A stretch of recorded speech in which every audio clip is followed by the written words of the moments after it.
नमस्कार। सत्य हिंदी के इस खास कार्यक्रम विजय व्यू में आपका स्वागत है। मैं हूं विजय त्रिवेदी। साल 2024 के लोकसभा चुनावों के लिए अब 200 से कम दिन बचे हैं। इसलिए रफ्तार बढ़ने लगी है और लोग सवाल पूछने लगे हैं कि अगली बार क्या होगा। अगली बार किसकी सरकार? क्या नरेंद्र मोदी फिर से सरकार बनाएंगे? क्या वो हैट्रिक बना सकते हैं तीसरी बार? और इस प्रकार वो जवाहरलाल नेहरू के बाद दूसरे प्रधानमंत्री होंगे जो लगातार 3 बार चुने गए हों। स्पष्ट बहुमत के साथ 2 बार प्रधानमंत्री के तौर पर नरेंद्र मोदी चुने गए हैं। तीसरी बार चुने जा सकते हैं, हैट्रिक बनाएंगे, क्या होगा? पिछली बार 2014 के चुनाव के मुकाबले उन्होंने अपनी सीटें बढ़ाई थी, 282 से 303 सीटें भारतीय जनता पार्टी की हो गई थी। तो 2024 के चुनावों में क्या भारतीय जनता पार्टी अपनी सीटें बढ़ाएगी? क्या एनडीए अपनी सीटें बढ़ाएगी? उसने अपने सहयोगी दल तो बढ़ा लिए हैं, लेकिन उनके खिलाफ जो खड़ा हुआ है विपक्षी गठबंधन इंडिया, उसका क्या मायने होगा? क्या वो मोदी को मात दे सकता है? क्या इंडिया जो गठबंधन बनाया गया है, विपक्षी गठबंधन, वो एनडीए को हरा सकता है? विपक्षी गठबंधन में सबसे बड़े नेता जिन्हें माना जाता है वो है कांग्रेस के राहुल गांधी। तो क्या राहुल गांधी की इमेज में बदलाव आया है? क्या राहुल गांधी नरेंद्र मोदी को चुनौती दे सकते हैं? ऐसे सारे सवालों का जवाब ढूंढने की सब लोग कोशिश कर रहे हैं और ऐसी एक कोशिश की इंडिया टुडे ने सी वोटर के साथ, जहां उन्होंने मूड ऑफ द नेशन, यानी वो ट्रैक करते रहते हैं साल भर और मूड ऑफ द नेशन समझते हैं कुछ कुछ महीनों के बाद में। तो अभी उनका नया सर्वे आया जिसके लिए हम शुक्रिया अदा करते हैं इंडिया टुडे और सी वोटर का, जिसमें उन्होंने इंडिया टुडे और सी वोटर ने मिलकर मूड ऑफ द नेशन किया है। ये मूड ऑफ द नेशन क्या कहता है, पहले इसको समझ लेते हैं, फिर देखते हैं कि हिंदुस्तान की राजनीति आगे कैसे बढ़ेगी। India Today C voter mood of the nation में एनडीए को 306 सीटें बताई गई हैं। एनडीए को 306 सीटें बताई गई है और इंडिया गठबंधन 193 सीटें, अदर्स को 44 सीटें दी गई है। इस एनडीए गठबंधन में भारतीय जनता पार्टी के पास 287 सीटें हैं और कांग्रेस को 74 सीटें आने की संभावना जताई गई है, यानी कांग्रेस की 22 सीटें बढ़ सकती है और भारतीय जनता पार्टी की सीटें कम हो सकती हैं, 16 सीटें कम होती दिख रही हैं। इसी सर्वे में पूछा गया कि पहले ये बताइए, वोट तो आप देंगे लेकिन मोदी सरकार के कामकाज को आप कैसे देखते हैं? तो जो जिन लोगों ने इस पर जवाब दिया है, साक्षात्कार किया है, उसमें से 59% लोग कामकाज से खुश हैं। मोदी सरकार के कामकाज से 59%, यानी ऑलमोस्ट 60% का 1% कम है। फर्स्ट डिवीजन से पास होते हुए नरेंद्र मोदी यहाँ पर दिखाई देते हैं, लेकिन 19% लोग नाराज हैं। और इसमें भी एक इंटरेस्टिंग बात है कि 21% लोगों ने कोरोना के वक्त में, जो कोरोना महामारी का वक्त था जिसे क्रूशियल पीरियड गया बताया गया, उस वक्त उनके मैनेजमेंट को, मोदी सरकार के मैनेजमेंट को बेहतर बताया 21% लोगों ने। तो ये है उनके कामकाज के ऊपर लोगों की रिपोर्ट। प्रधानमंत्री मोदी का प्रदर्शन कैसा है? उसमें 54% लोगों ने उसे अच्छा बताया है। 54% लोगों ने मोदी का जो प्रदर्शन है वो अच्छा बताया है और 16% केवल लोग हैं जो उनके प्रदर्शन को बेहतर नहीं मानते, खराब उन्होंने बताया, खराब होने का जिक्र किया।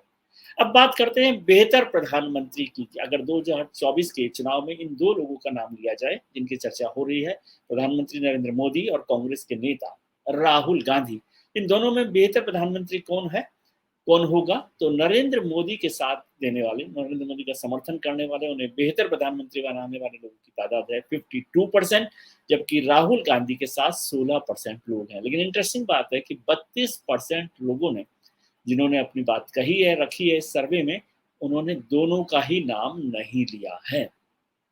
यानी वो 32% लोग किसी शायद दूसरे नेता को समझते हैं। अब गठबंधन की बात करें, जो इंडिया गठबंधन है, ये तो मोदी और वर्सेस राहुल था।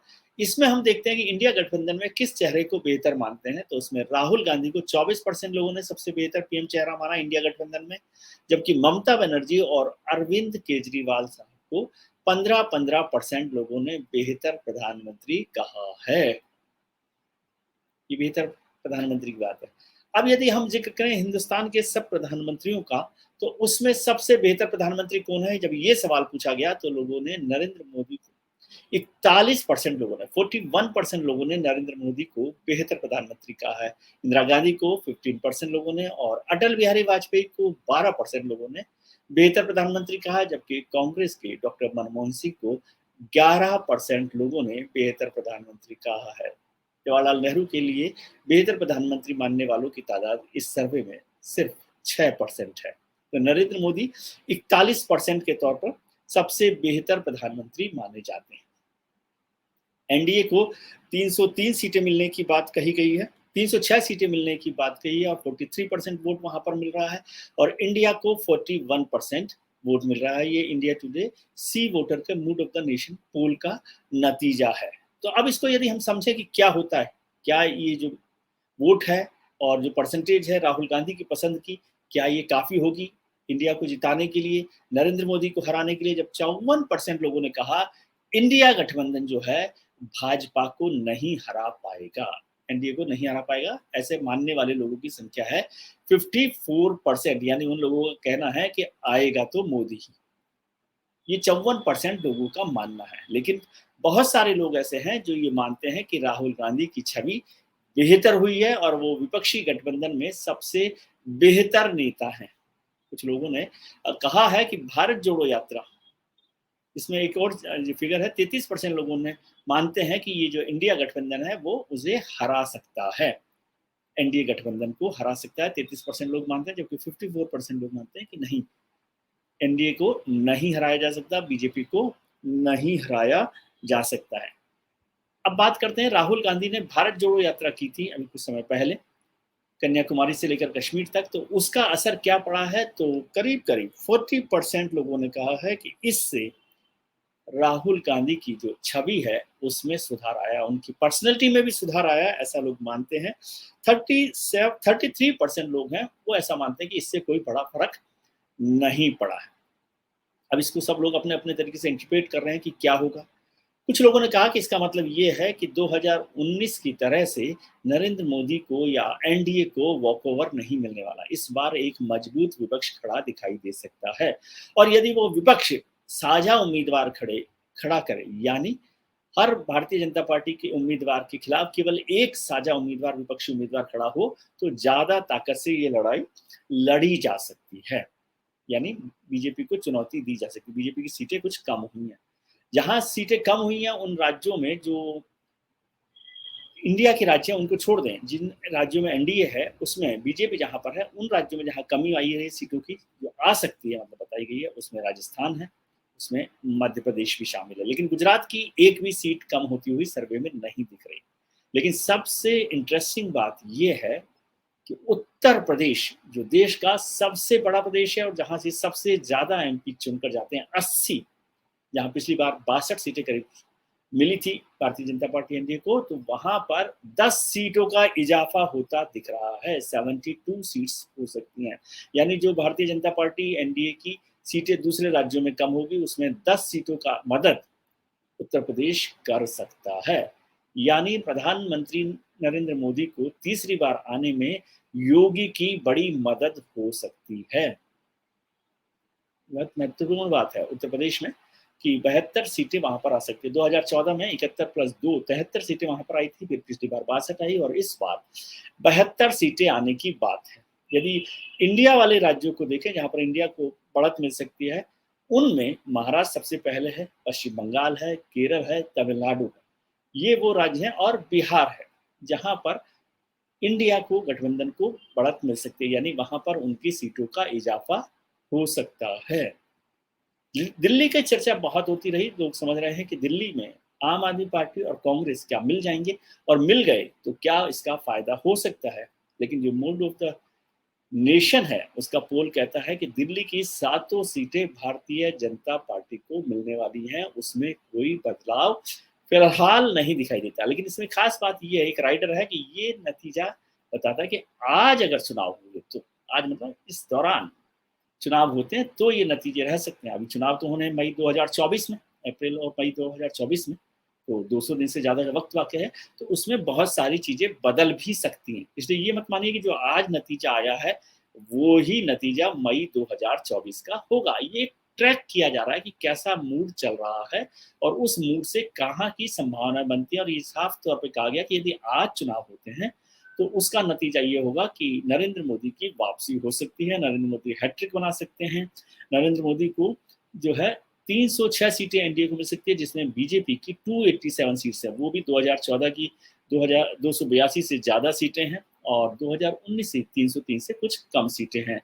16 सीटें वो कम है। कांग्रेस का इस बार इजाफा हो रहा है, वो 44 और 52 से 74 सीटों पर आ रही है। लेकिन ज़्यादातर लोगों का मानना है कि एनडीए को या भारतीय जनता पार्टी को हटाने के लिए कांग्रेस को 100 से ज़्यादा, करीब-करीब 150 सीटें आनी चाहिए। 100 से ऊपर सीटें जब तक नहीं आएगी, तब तक एनडीए का बड़ा नुकसान नहीं किया जा सकता। तो क्या कांग्रेस पार्टी इस बात की तैयारी कर रही है? क्या कर सकती है? इसमें एक और महत्वपूर्ण राइडर है कि अभी नवंबर-दिसंबर में 5 राज्यों के चुनाव होने वाले हैं। उसमें है राजस्थान है, मध्य प्रदेश है, छत्तीसगढ़ है, मिज़ोरम है और तेलंगाना है। इसमें केवल मध्य प्रदेश में भारतीय जनता पार्टी की शिवराज सिंह जी की सरकार है, राजस्थान में अशोक गहलोत कांग्रेस की सरकार है और छत्तीसगढ़ में भी कांग्रेस की सरकार है। तो क्या इन तीनों राज्यों में यदि देखा जाए तो भारतीय जनता पार्टी क्या अपनी सरकार बचा सकती है मध्य प्रदेश में? क्या राजस्थान में वो अशोक गहलोत को हटा सकती है? क्या छत्तीसगढ़ में भूपेश बघेल की सरकार के खिलाफ इतनी एंटी इनकम्बेंसी है कि भारतीय जनता पार्टी वहां आ सकती है? ये सब नतीजे भी कुछ असर डाल सकते हैं। हालांकि यदि पिछला रिकॉर्ड देखें तो पिछले रिकॉर्ड से लगता है कि विधानसभा चुनावों के नतीजों का असर लोकसभा चुनावों पर नहीं दिखाई देता। पिछला चुनाव देखें तो 2018 में जब यहाँ पर इन्हीं राज्यों में चुनाव हुए थे तो राजस्थान, मध्य प्रदेश और छत्तीसगढ़ तीनों ही जगह कांग्रेस की सरकार आई थी। लेकिन उसके बाद जब मई 2019 में चुनाव हुए तो तीनों जगह कांग्रेस का ऑलमोस्ट सफाया हो गया। मध्य प्रदेश में सिर्फ एक सीट मिली, राजस्थान में एक भी सीट नहीं मिली, छत्तीसगढ़ में कुछ खास कांग्रेस नहीं कर पाई। तो इसलिए ये भी नहीं कहा जा सकता, लेकिन एक मूड जो है, लोगों का मानना है, राजनीतिक विश्लेषकों का मानना है कि सीटों का असर पड़े कि ना पड़े, लेकिन विपक्षी गठबंधन के लिए एक साइकोलॉजिकल विन हो सकती है कि वो तीनों राज्यों में अपनी जीत बना ले। तो क्या अशोक गहलोत दोबारा आ सकते हैं? राजस्थान की रवायत यह है कि वहां पर एक बार भारतीय जनता पार्टी की सरकार और एक बार कांग्रेस की सरकार रहती है, यानी हर बार सरकार बदल जाती है। तो क्या इस बार उस रिवाज को बदलने की कोशिश कर सकते हैं अशोक गहलोत? 15 साल से छत्तीसगढ़ में बीजेपी की सरकार थी, रमन सिंह वहां पर मुख्यमंत्री थे। रमन सिंह इस बार दौड़ में नहीं है। पिछली बार कांग्रेस की सरकार आई है, भूपेश बघेल, और भारतीय जनता पार्टी वहां पर फिलहाल कमजोर दिखाई देती है। तो क्या भूपेश बघेल अपनी सरकार बचा सकते हैं? मध्य प्रदेश देश के बड़े राज्यों में से एक है और वहां पर शिवराज सिंह जी 18 साल से मध्य प्रदेश में भारतीय जनता पार्टी की सरकार है। केवल 2018 के 15 महीनों को छोड़ दिया जाए, दिसंबर से लेकर मार्च 2020 तक, तो जब कमलनाथ की सरकार वहां पर थी। तो क्या कांग्रेस, जो पिछली बार सरकार बनाने के बाद भी पार्टी टूट जाने से, ज्योतिरादित्य सिंधिया और उनके साथ विधायकों के चले जाने से जो उनकी सरकार चली गई थी, उसका बदला वो शिवराज सिंह चौहान से ले सकते हैं? क्या दिग्विजय सिंह और कमलनाथ की जोड़ी शिवराज सिंह और गृह मंत्री अमित शाह की जोड़ी को हरा सकती है? क्योंकि इस बार अमित शाह वहां पर सीधे सीधे भारतीय जनता पार्टी के चुनाव प्रबंधन को देख रहे हैं। लगातार पिछले 2 महीने से वो सभाएं भी वहां पर कर रहे हैं और पार्टी के साथ बैठकें भी वो कर रहे हैं। कहा जा रहा है कि उन्होंने इसका जिम्मा पूरी तरह से अपने हाथ में ले लिया है। और शिवराज सिंह वहाँ के लोकप्रिय नेता हैं, जिनको कहा गया है कि वो अपनी रैली करें और जो सरकार की नीतियां हैं उनको लोगों तक पहुंचाएं। कुछ योजनाएं भी, बेनिफिट्स की, जो पर्सनल बेनिफिट है, डायरेक्ट बेनिफिट है, उनका भी ऐलान शिवराज सिंह ने किया है। तो क्या शिवराज सिंह फिर से मुख्यमंत्री बन सकते हैं?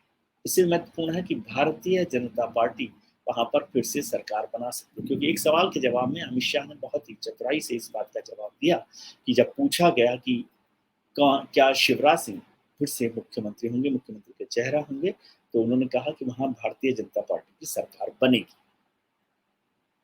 तो क्या भारतीय जनता पार्टी की सरकार बन सकती है? क्या अशोक गहलोत को हटाकर, जहां पर पिछले 2 साल से अशोक गहलोत वर्सेस सचिन पायलट की अंदरूनी झगड़े कांग्रेस के वहां पर लगातार चल रहे हैं, लेकिन वहां पर भी बहुत सारी योजनाएं अशोक गहलोत ने शुरू की हैं, उसका फायदा अशोक गहलोत को होगा, या अशोक गहलोत वर्सेस सचिन पायलट की जो कांग्रेस के अंदरूनी झगड़े हैं उसका नुकसान कांग्रेस को उठाना पड़ सकता है? लेकिन कुछ लोग कहेंगे कि भाई साहब, आपको अशोक गहलोत वर्सेस सचिन पायलट तो दिख रहा है, भारतीय जनता पार्टी की हालत भी वहां पर वैसे ही खराब है। कांग्रेस में तो अशोक गहलोत वर्सेस सचिन पायलट है, वहां पर मुझे बताया गया कि राजस्थान में भारतीय जनता पार्टी की तरफ से 10 लोग अपने मुख्यमंत्री होने की दावेदारी कर रहे हैं और जो पूर्व मुख्यमंत्री हैं वसुंधरा राजे, उनका नाम लेने को कोई तैयार नहीं है। केंद्रीय नेतृत्व भी उनके साथ खुश दिखाई नहीं देता। हालांकि अभी जब 2 सितंबर को उनकी 4 परिवर्तन यात्राएं शुरू हो रही है, उसकी पहली यात्रा वसुंधरा राजे लीड करेंगी। अभी तक उनको जो कमेटियां बनाई गई उनमें नहीं लिखा गया है। क्या कैंपेन कमेटी का इंचार्ज उन्हें बनाया जाएगा, क्या उनकी लीडरशिप में चुनाव लड़ा जाएगा, ये भी अभी साफ नहीं है। राजस्थान को प्रधानमंत्री भी सीधे तरीके से देख रहे हैं। एक और बात, जब बात हो रही थी उत्तर प्रदेश की कि योगी आदित्यनाथ वहां पर 10 सीटें बढ़ा सकते हैं उत्तर प्रदेश में, तो एक सवाल ये भी चल रहा है कि 2024 में तो नरेंद्र मोदी आएंगे, लेकिन क्या नरेंद्र मोदी के बाद वहां पर भारतीय जनता पार्टी में कौन उनकी जगह लेगा? ये सवाल भी मूड ऑफ द नेशन में पूछा गया, तो उसमें ऊपर नंबर आता है अमित शाह साहब का, जिनको 29% के करीबन सपोर्ट मिला है, समर्थन मिला है, और 24% लोग योगी आदित्यनाथ को मानते हैं कि वो मोदी की जगह ले सकते हैं। खैर, ये सवाल तो बहुत दूर का है, अभी तो हैट्रिक होनी चाहिए पहले 2024 के चुनाव में, और फिर नरेंद्र मोदी वहां पर हैं जो तीसरी बार प्रधानमंत्री बन सकते हैं। क्या भारतीय जनता पार्टी में भी अंदरूनी कलह चल रही है जिसका नुकसान उठाना पड़ सकता है? और जो 36 पार्टियों का गठबंधन एनडीए ने अपना बनाया है या बढ़ाया है, जिन लोगों को लिया गया है, क्या उसका फायदा एनडीए को हो सकता है, या इसको ये भी माना जा सकता है कि पार्टी को या एनडीए को अंदर से कुछ गड़बड़ लग गई है, इसलिए उसने सभी छोटे छोटे दलों को भी अपने साथ कर लिया है? जो इंडिया है उस गठबंधन की बैठक अगस्त में आखिर में, यानी 30 अगस्त से 1 सितंबर तक मुंबई में होने वाली है। तो उस बैठक से क्या कुछ बड़ा हासिल होगा? क्या वहां पर कोई नई रूपरेखा तैयार होगी? क्या वहां सीटों के बंटवारे पर चर्चा हो सकती है? मुझे बताया गया कि अभी शरद पवार साहब, जो एनसीपी के नेता, जो इधर उधर चलते रहते हैं, बात करते रहते हैं, बार बार कहते हैं कि वो इंडिया गठबंधन के साथ हैं। फिर अजीत पवार उनसे मुलाकात करते हैं जो भारतीय जनता पार्टी के साथ चले गए हैं। अब उन्होंने कहा कि अजीत पवार हमारे नेता हैं और पार्टी में कोई टूट नहीं हुई। इसका मतलब तो भाई साहब मुझे समझ नहीं आया कि क्या मतलब है इसका। शरद पवार के नेता अजीत पवार हैं एनसीपी में, और अजीत पवार साहब भारतीय जनता पार्टी के साथ हैं। एक नाथ शिंदे, देवेंद्र फडणवीस और अजीत पवार की सरकार चल रही है महाराष्ट्र में। तो शरद पवार साहब कहाँ हैं? अजीत पवार के साथ जा रहे हैं, या मुंबई में होने वाली इंडिया की गठबंधन की जो बैठक है उसको होस्ट करेंगे और उसमें भरोसा दिलाएंगे कि वो भारतीय जनता पार्टी के खिलाफ लड़ाई लड़ेंगे? ऐसे बहुत सारे सवाल हैं, बहुत सारे सवाल हैं। नीतीश कुमार जी को लेकर भी बहुत सवाल हो रहे हैं, क्योंकि इस सर्वे में नीतीश कुमार जी के लिए बहुत अच्छी खबरें नहीं हैं। तो नीतीश कुमार क्या करेंगे? वहां पर बिहार में दबाव बन रहा है कि नीतीश कुमार राष्ट्रीय राजनीति में आ जाएं और तेजस्वी यादव, लालू यादव के जो बेटे हैं, उन्हें मुख्यमंत्री बना दें, जिसके लिए लालू यादव लगातार नीतीश कुमार को सपोर्ट कर रहे हैं। ममता बनर्जी जो हैं वो कांग्रेस के साथ जाएंगी गठबंधन में, और क्या वहां पर लेफ्ट भी उस गठबंधन में शामिल होगा? क्योंकि यदि वोटिंग परसेंटेज देखें तो वहां पर एनडीए को, देश भर में एनडीए को 43% और इंडिया को 41% मिला है। तो 2% का फर्क है, लेकिन ये फर्क ऐसे नहीं है। ये टोटल उन्होंने किया है कि जो इंडिया के दल है उनका वोटिंग परसेंटेज कितना है, लेकिन क्या वो सारा मिलकर भारतीय जनता पार्टी या एनडीए के खिलाफ लड़ाई लड़ेगा? पिछले चुनाव में 2019 के चुनाव में 190 ऐसे सीटें थी जहां पर कांग्रेस और बीजेपी में सीधा मुकाबला था, और कांग्रेस ने सिर्फ 17 सीटें जीती थी। तो क्या उनमें से कोई बढ़ोतरी हो सकती है? कांग्रेस उस लड़ाई में भारतीय जनता पार्टी को मात दे सकती है, क्योंकि जब तक वो वहां भारतीय जनता पार्टी से सीधे मुकाबले में ताकतवर नहीं होगी, तब तक इंडिया गठबंधन का मजबूत होने का कोई मायने नहीं। यार बहुत सारी बातें हैं, आज ही सारी रामायण की चर्चा करने की जरूरत नहीं है। अभी तो बात शुरू हुई है, ये तो मूड ऑफ द नेशन था, और वो भी सर्वे है। मूड ऑफ द नेशन तो आपको पता पड़ेगा जब 2024 में चुनाव होंगे और चुनाव के नतीजे आएंगे। और मूड तो ऐसा ना साहब, सुबह कुछ शाम को कुछ, 200 दिन है। कितनी बार लोगों का, मतदाताओं का मूड बदलता है? नेता कितनी बार मूड बदलवा सकते हैं? पॉलिटिकल माहौल कितनी बार बदल सकता है? गठबंधनों की शक्ल कैसे बदलती है? रेलगाड़ियां कभी इधर जाएगी, कभी उधर जाएगी। कौन सा दल, आपको अपनी याददाश्त तेज कर लेनी चाहिए। क्या पता जो दल इंडिया गठबंधन में आज हैं वो एनडीए के साथ चले जाएं, और एनडीए के साथ जो गठबंधन में दल आए हैं नए नए, वो भी इंडिया में जा सकते हैं। इसलिए ये मत सोचिए कि नहीं जा सकते। और जो अभी बाहर बैठे हैं कुछ दल, जो ना इधर हैं ना उधर हैं, वो कहाँ जाएंगे, ये भी बहुत सारे चुनाव नतीजों को तय करेगा और अगली सरकार बनने के लिए भी तय करेगा। लेकिन आज की तारीख में जो सर्वे है वो कहता है कि नरेंद्र मोदी की वापसी तय है। भारतीय जनता पार्टी को 287 सीटें, एनडीए को 303 सीटें मिल रही हैं, इसलिए नरेंद्र मोदी हैट्रिक लगा सकते हैं। ये इंडिया टुडे सी वोटर का मूड ऑफ द नेशन का पोल जो है वो आज चुनाव होने की दृष्टि में बता रहा है। मई में क्या होगा तब तक हम फिर बात करते रहेंगे, फिर देखेंगे कि देश क्या कह रहा है, देश किसको प्रधानमंत्री बनाना चाहता है, किसको हटाना चाहता है, किसको मंत्री रखना चाहता है, कितने एमपीज के टिकट कटेंगे, कितने नए चेहरे आएंगे, कितने लोगों की आवाजाही होगी। झंडे बदलने का क्रम भी अब चालू हो गया है, शुरू हो गया था, तो वो झंडे भी बदलते जाएंगे। तो इसके लिए भी ध्यान से रखिए कि आप सोचें कि कल एक नेता कांग्रेस के साथ था और आप उसको पसंद करते हैं, लेकिन वो कल बीजेपी में आ सकता है। तो वोट डालते समय ध्यान रखिएगा कि आपको बीजेपी की मोहर लगानी है या कमल पर मोहर लगानी है या हाथ पर मोहर लगानी है, क्योंकि आपने केवल अपने कैंडिडेट को ध्यान रखा, लेकिन आपको पता नहीं कि वो आजकल किस पार्टी में। खैर, ये तो मजाक की बात है, लेकिन ध्यान रखिए और अपने नेताओं को परखते रहिए और सवाल भी पूछते रहिए उनसे कि क्या वो बेहतर कर रहे हैं, क्योंकि लोकतंत्र का मतलब है कि आप उन्हें चाबी दे रहे हैं अपना काम बेहतर करने की। आज के लिए इतना ही। उम्मीद करता हूँ कि आने वाला कल आज से बेहतर होगा। आप अपना ख्याल रखिए और उनका ख्याल रखिए जो आपका ख्याल रखते हैं। राजनीति तो चलती रहेगी। नमस्कार, शुक्रिया।